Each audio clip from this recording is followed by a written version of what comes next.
How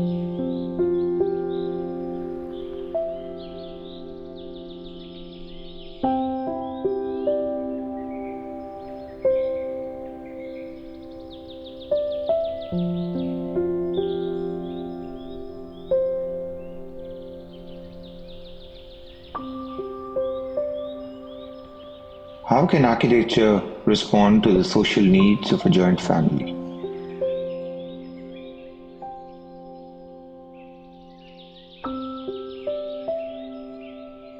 How can architecture provide a sense of identity to both homeowners and yet socially bind them together?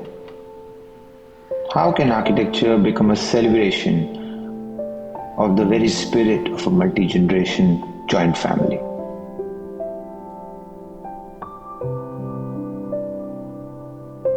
These are the questions that the design of both these houses attempted to answer.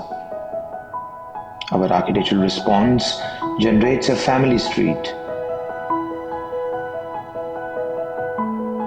connecting a series of public and private spaces of both these houses,